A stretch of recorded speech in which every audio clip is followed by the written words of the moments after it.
welcome back. I'm Melissa Pineda, and today I have a very special guest, my 10-year-old daughter, Vera.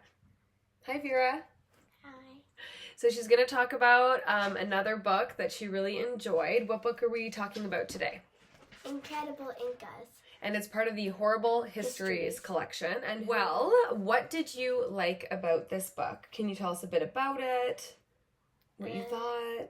Well, I want to tell you a sad story, kind of. Okay. It's in this book. Okay. So at first there was a man. So it's all about Incas, though? Yeah. Correct? So who were the Incas?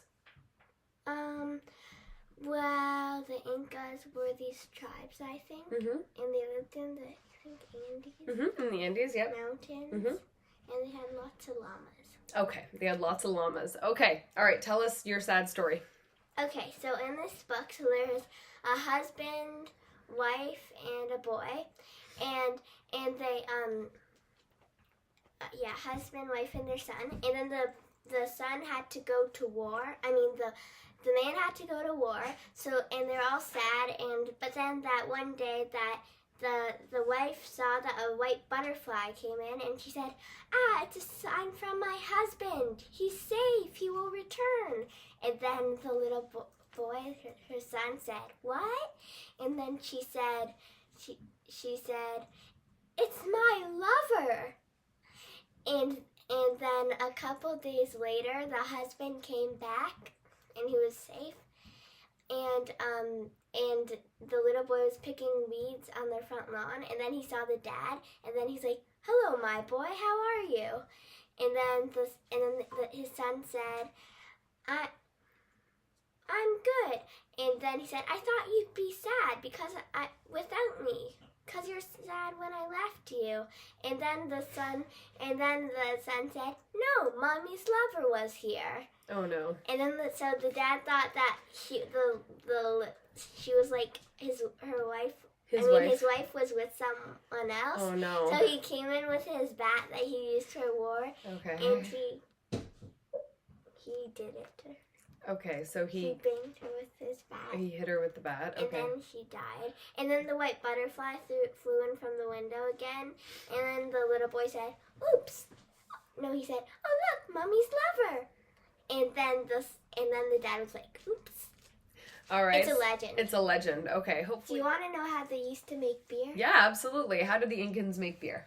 So at first they put a pot of cold water in the sun so the sun would make it warm, and then girls and ladies would chew on the corn and then spit it out in the bowl. Okay. And they'd keep on doing that, and then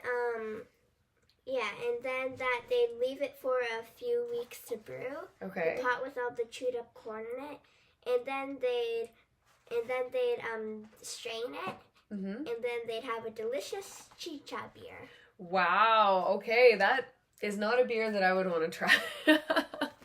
Is there anything else that we should know about this book? Yes. So this is a scary story. Ooh, there are scary stories in this book. We don't know if it's a legend. Okay. It doesn't say. So there's a grandfather. His name was Manuel. Mm-hmm. And his grandson's name was Jose, and he had a wife, of course. And the grandfather was a very high-tempered man. He drank lots of wine. One day he died, and then the grandmother and Jose, her grandson, found a paper that had the instructions how to bury him at his funeral. Well. Okay. Yeah. How to have his funeral and then what to do after that. Okay. So they had it at midnight, and the coffin lay open, and there were lots of chairs around it. So they went there at midnight, and no one was there. And all of a sudden, this black cat came in with eyes as red as fire. Oh, wow. From hell.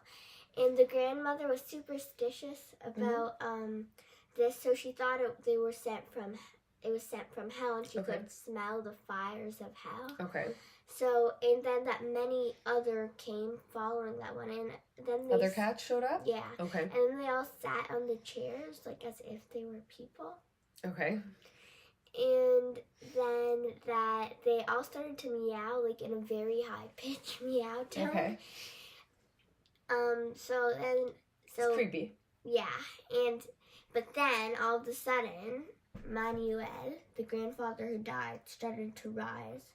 Oh. And got up to his feet out of the coffin and started to walk. And then the grandmother somehow knew that he was going to wander the earth, it had a name, forever, without rest and without sleep. And it was the devil's punishment. Oh. Because he just wasn't a good person, I guess. Oh, wow. Yeah. Okay. It's like a zombie. Yeah, sounds like it. An Incan zombie. Okay. All right. Well, it sounds like this book is very entertaining. A lot of cool stories and facts. Yeah, and it also quizzes you, of course. Oh, of course. Like the Egyptian one. Oh, okay. I see. So it asks different questions? Yeah. And so, like, it says something, and then many pages later, it asks you the same question, and then it has the answers for it. Oh, so, like, tests whether or not you're really paying attention when you're reading. It's really fun. Oh, it's fun. Okay. All right. Well, thank you. So would you recommend this book to other 10-year-olds? And older people, maybe. And older grown-ups. and younger and grown-ups too. Okay. All right. Vera recommends Incredible Incas. Yeah, it's so fun. All right. Well, thank you very much for joining us. If there's anything you've heard that you found interesting, please like and subscribe if you haven't already, and pick yourself up a copy of Incredible Incas. Thanks for joining me. Bye. Bye.